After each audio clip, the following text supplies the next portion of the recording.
कर नित करई राम पद पूजा, राम भरोसे हृदय नहीं दूजा। कर्क राशि के जो जातक हैं, फरवरी महीने में शनि महाराज आपके अष्टम भाव में बैठे हुए हैं। 11 फरवरी से लेके 18 मार्च तक आपकी कुंडली में शनि महाराज अस्त होने जा रहे हैं।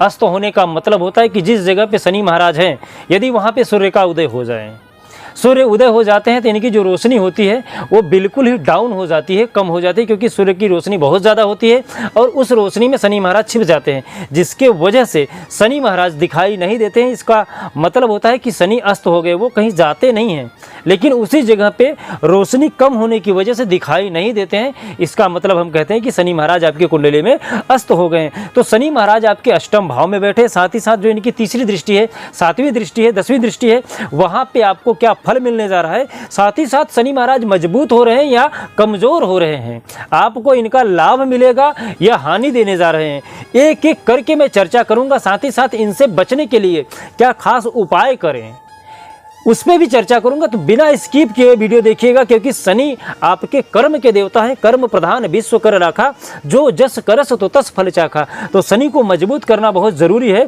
शनि महाराज आपकी पूरी चाल बदल रहे हैं। पूरे कुंडली में जितने ग्रह बैठे हैं, जिस जिस पे इनका असर था वो सब चेंज होने जा रहे हैं। तो शनि महाराज क्या देने जा रहे हैं, क्या लेने जा रहे हैं, ध्यान लगा के सुनिएगा।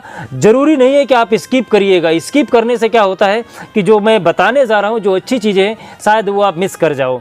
जय श्री महाकाल, मैं राहुल तिवारी आप सभी का, आपका अपने इस चैनल में हृदय से स्वागत करता हूँ। दोस्त, शनि महाराज आपके कुंडली के अष्टम भाव में बैठे हैं। अष्टम भाव आपके रोग का होता है, मृत्यु का होता है, जीवन का होता है, जहाँ से आप आपका झूठ देखते हो, जहाँ से आप अपना सच देखते हो, जहाँ से आप आपकी लंबी यात्राएँ, समुद्र की यात्राएँ हैं, जो देखते हैं।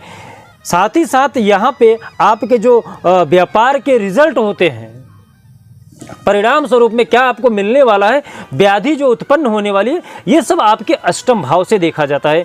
तो यहाँ पे शनि महाराज जब अस्त हो जाएंगे तो जायज़ सी बात है कि आपके प्रमाण में कमी आ जाएगी। प्रमाण का मतलब होता है कि आपके अंदर कन्फ्यूजन हो जाएगा। आप सोचोगे कि मैं ये करूँ नहीं करूँ, मेरा ये रिजल्ट कैसा है, या मैं ये करने जा रहा हूँ, इसका रिजल्ट मुझे अच्छा मिलेगा कि बुरा मिलेगा। आपका जो कर्म है ना, उसमें मतभेद हो जाएगा। आपको लगेगा कि चलो ये मैं कर लेता हूँ, फिर आपके मन में विचार आएगा मैं क्यों करूँ इसको। आपके अंदर दुविधा उत्पन्न हो जाएगी, आप शंकास्पद हो जाओगे, आपको लगेगा कि ये करने से कुछ मतलब नहीं निकलेगा, जबकि हालांकि वो चीज़ आपको करनी चाहिए।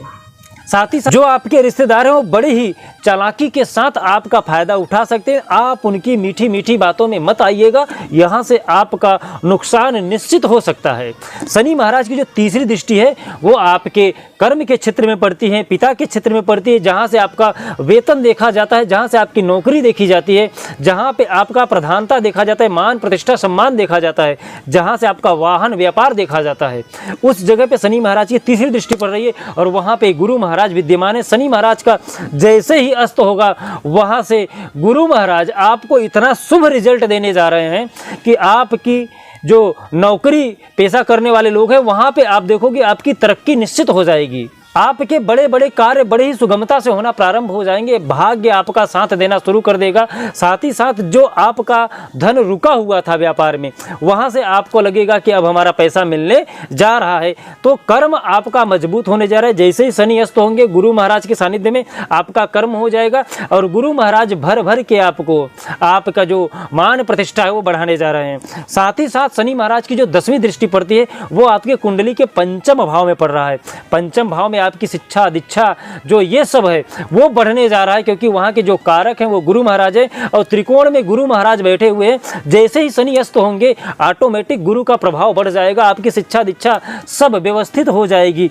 साथ ही साथ फरवरी महीने में आपकी अतिरिक्त कमाई निश्चित होगी।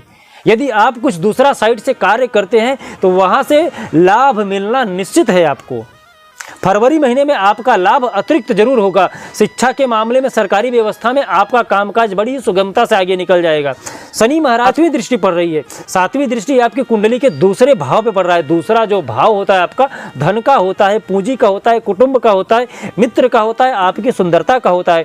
साथ ही साथ उससे हम आपके नाक, कान, गला, वाणी, आपका ये सब देखते हैं। तो शनि महाराज के अस्त होने से वहाँ के जो कारक है गुरु महाराज हैं, यहाँ पे भी आपका लाभ निश्चित है। तो हर जगह से शनि महाराज आपका लाभ लाभ लाभ कर रहे हैं फरवरी महीने में।